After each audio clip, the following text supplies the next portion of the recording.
Bonjour tout le monde, c'est Laurie de Accompagner tes passages. Je vous retrouve pour vous parler de la nouvelle lune du 10 mars 2024 qui a lieu très exactement à 10 heures du matin. Je vous tourne cette vidéo du coup quelques semaines avant, donc j'ai toujours ma voix un petit peu cassée. Je la tourne en même temps que la pleine lune du 24 février, donc désolée encore pour la voix. Voilà, mais en tout cas, je suis en joie de vous partager un petit peu les mouvements du ciel qui se présentent à nous. On a, donc pour la pleine lune précédente, on avait le soleil en poisson, la lune en vierge. Le soleil a continué à avancer très lentement en poisson, enfin très lentement, 1 degré par jour à peu près. Et la lune, avançant bien plus rapidement, a le temps de venir se coller au soleil en poisson. Et ils vont du coup unir leurs énergies dans ce signe des poissons. Alors, l'énergie poisson, c'est une double fin, j'ai envie de dire. C'est la fin de l'hiver et c'est la fin de l'année zodiacale.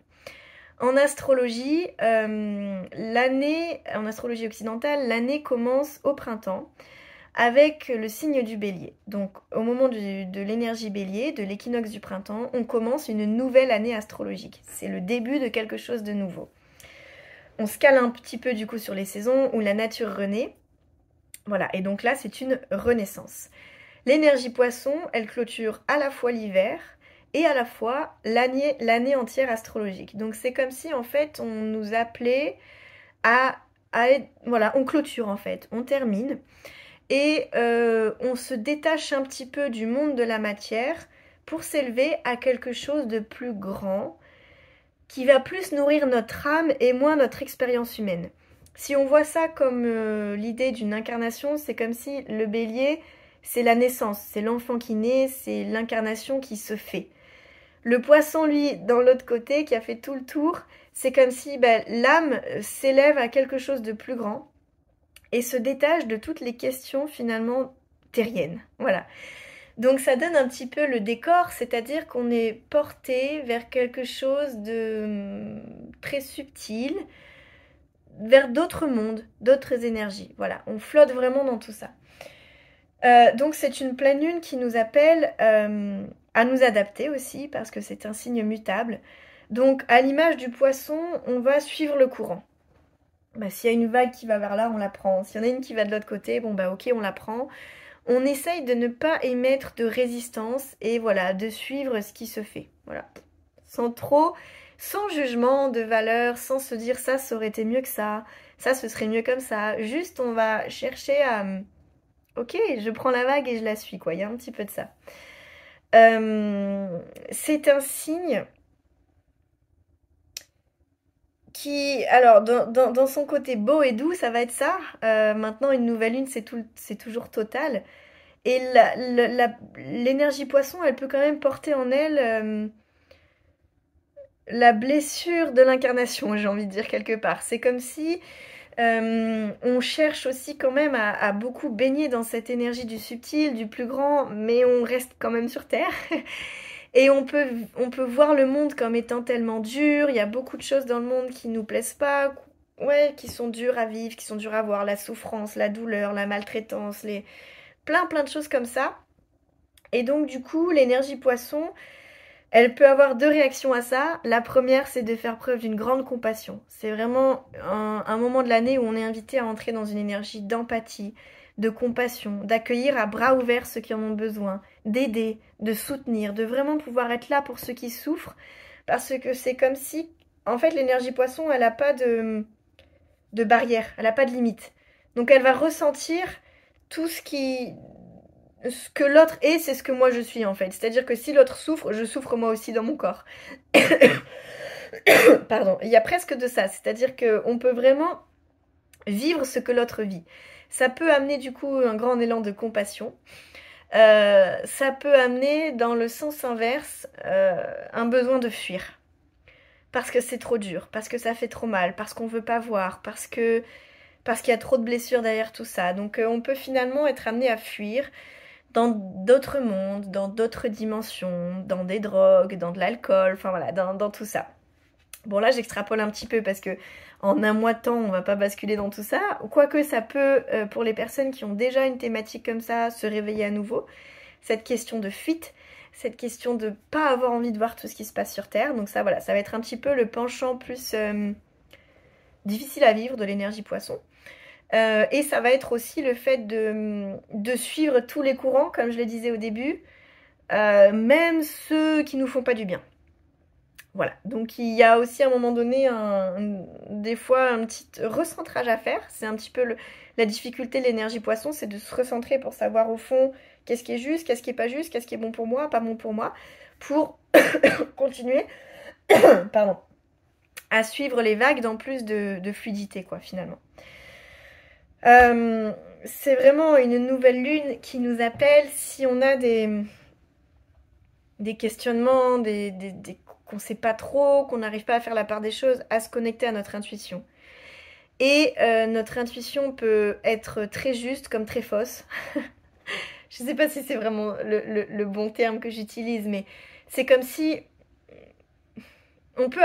c'est plus dans le sens où on peut arriver à ne pas faire la part des choses en poisson, à savoir ce qui est juste, pas juste. Donc la vie nous dit connecte-toi à ton intuition, à ce que tu ressens, et puis c'est pas grave si c'était pas ça en fait. Mais voilà, l'idée c'est de se connecter finalement à ses émotions, à son intuition et de les laisser vivre parce qu'elles nous portent aussi une certaine forme de sagesse. Donc comment mon monde intérieur va pouvoir influencer le reste de ma vie, quoi. Et comment j'accepte de le suivre et de lui faire confiance. Pardon. Ce qui se passe avec cette nouvelle lune. Donc on a le soleil, la lune en poisson et Neptune. Alors, pour la précédente pleine lune, si vous vous rappelez, on était dans une énergie de Saturne. Cette fois, on a Neptune qui est là. Pas du tout la même ambiance, c'est l'opposé total. Là où Saturne cherchait à nous faire avoir conscience des réalités, conscience de nos limites, à nous structurer, à poser un cadre très vous, c'est comme ça et tout ça. Neptune, c'est la planète qui est reliée au poisson. Donc c'est comme si on avait triple dose poisson, quoi. C'est full poisson, allez-y, plongez et bienvenue. L'énergie de Neptune, c'est cette planète donc, qui est reliée au poisson et qui cherche, de la même manière que le poisson, à nous élever, à nous connecter à plus grand, à, j'allais dire, casser les limites. Je ne sais pas, mais en tout cas, il n'y a pas de limite. On flotte, on s'ouvre, ça vient nous dire la même chose. Donc ce Neptune, il est collé au soleil, grosso modo, de la nouvelle lune jusqu'au 23 mars. Donc en fait, presque jusqu'à la prochaine pleine lune. Donc ça va être une quinzaine de jours où on va vraiment pouvoir ressentir cette connexion à plus grand. On peut avoir vraiment une fenêtre spirituelle qui s'ouvre énorme. On a des messages qui arrivent, qui sont source de grandes et belles choses et qui vraiment nourrissent notre cœur, nourrissent notre idéal, nourrissent nos rêves aussi en fait. Vraiment, on se connecte à nos rêves les plus grands. C'est un moment où on peut vraiment conscientiser, mais au fin fond, au plus profond de mon âme en fait. De quoi je rêve, de quoi j'ai envie. Qu'est-ce qui me porte vraiment? Quelle est cette énergie-là qui me donne vraiment envie en fait. On peut vraiment ressentir tout ça. On peut aussi baigner dans un océan d'amour,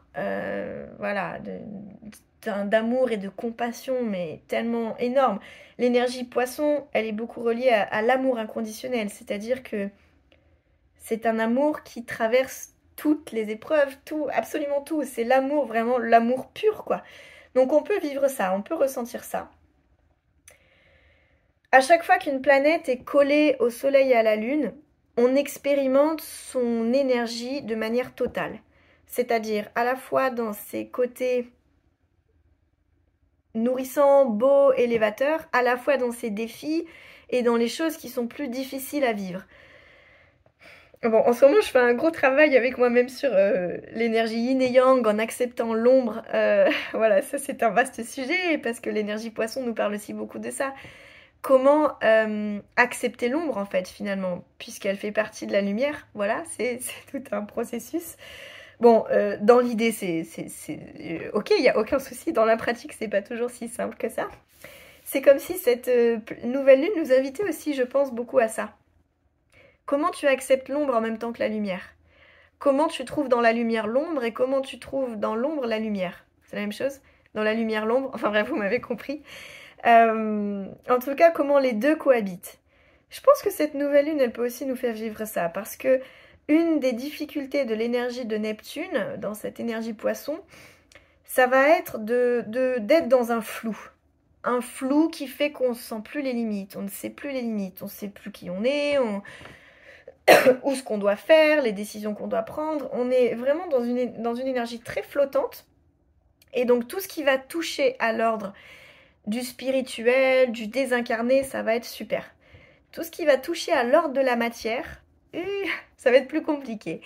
Ça peut être justement des moments où il y a des choses matérielles qui nous lâchent, d'ailleurs, parce que il y a beaucoup d'énergie subtile, mais le monde de la matière, bon, il est toujours là, et lui, il n'arrive pas à suivre, quoi, un petit peu, c'est un petit peu ça l'idée. Donc, dès qu'il va s'agir de devoir voilà, vivre la matière, ça peut être plus problématique. C'est des questions de mauvaise... On a du mal à appréhender l'espace-temps. On est un peu perdu dans l'espace, on est un peu perdu dans le temps. Si on doit prendre des décisions, alors là, il n'y a plus personne. L'idéal d'ailleurs, le petit conseil, c'est autant que possible, si c'est possible, de prendre des grosses décisions de vie au moment où le soleil passera en bélier. Voilà, là pour le coup, je pense qu'il y aura beaucoup plus de lucidité, beaucoup plus d'énergie disponible et présente pour aller dans cette direction. Bon, quand c'est pas possible, c'est pas possible. Ça peut d'ailleurs donner, sous une énergie poisson-Neptune, des décisions très inspirées, où vraiment on a des intuitions tellement fortes que c'est génial. Maintenant, le risque toujours, c'est de ne pas savoir si c'est incarnable, de ne pas savoir si on peut en faire quelque chose dans la matière. Voilà, donc c'est toujours un petit peu les deux côtés. Ça peut être aussi une quinzaine de jours où on se sent un peu envahi par les énergies extérieures, envahi par les autres, envahi par nos émotions, par des choses qui nous dépassent un petit peu. Et du coup, ça peut donner qu'on peut avoir plus besoin de s'intérioriser, de se retrouver dans des petites bulles, où on n'est pas trop justement confronté à la misère, à la pauvreté, aux autres auxquels on n'arrive pas à poser de limites. Voilà, donc on peut avoir besoin comme ça de se retrouver un petit peu dans son soin intérieur. On a Mercure aussi dans la boucle, donc ça vient aussi nous dire qu'on peut avoir des idées qui sont des flashs d'inspiration. Pas des flashs, je dirais pas ça, parce que ça ce serait plus uranien, mais on peut avoir des idées qui sont très connectées, qui nous descendent de nos anges, de nos guides, d'une énergie plus grande qui vient nous apporter des chouettes idées, des choses vraiment qui nourrissent notre âme. Mais pendant toute cette quinzaine de jours, c'est possible que on sache pas trop quoi en faire. Est-ce que c'est possible d'en faire quelque chose? Est-ce qu'on peut l'incarner? Comment l'incarner? Est-ce qu'on peut donner une forme à tout ça? Ça va être vraiment la question de cette quinzaine de jours-là.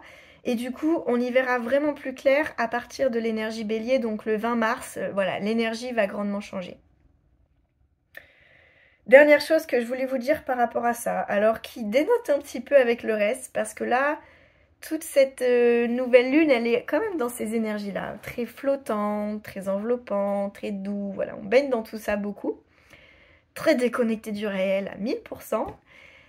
Bon, et là, on a Mars qui est en Verseau et qui s'entend pas hyper bien avec Uranus, qui d'ailleurs vient dire la même chose que Mars en Verseau, c'est-à-dire qu'il y a un besoin de libération dans notre... C'est comme si on avait une énergie intérieure ou des choses qu'on a vraiment envie de faire, qui nous motivent, qui nous donnent envie d'aller de l'avant, tout ça. Voilà, et qui sont pas très bien canalisées. On peut avoir des excès de... Ah tiens, d'un coup, je vais faire ça. Ouais, mais est-ce que t'as bien réfléchi au truc? Est-ce que voilà. Et en fait, non, j'ai pas du tout réfléchi au truc. Du coup, on peut s'emballer. On peut agir dans des directions qui finalement sont pas très alignées, pas très justes. On en fait trop, on prend des risques, beaucoup. Ça peut être une période où on prend des risques, on peut se faire mal, on peut se blesser. Ou alors on a un tel besoin de libération qu'on agit, mais finalement peut-être qu'au fond du fond, est-ce que c'est vraiment ça que je voulais? En tous les cas, c'est une période où l'énergie va être un petit peu électrique, probablement, et où du coup, si on sort encore une fois, je suis encore beaucoup là-dedans, mais dans ce côté duel, du bien et du mal, ça peut donner que quoi qu'il arrive, cette énergie mal canalisée qui va partir peut-être dans des directions, on sait pas, dans des directions très tranchées en tout cas, elles vont avoir pour but d'effectuer une libération nécessaire. Donc derrière, voilà, quoi qu'il se joue derrière, en tout cas, il peut y avoir des moments de...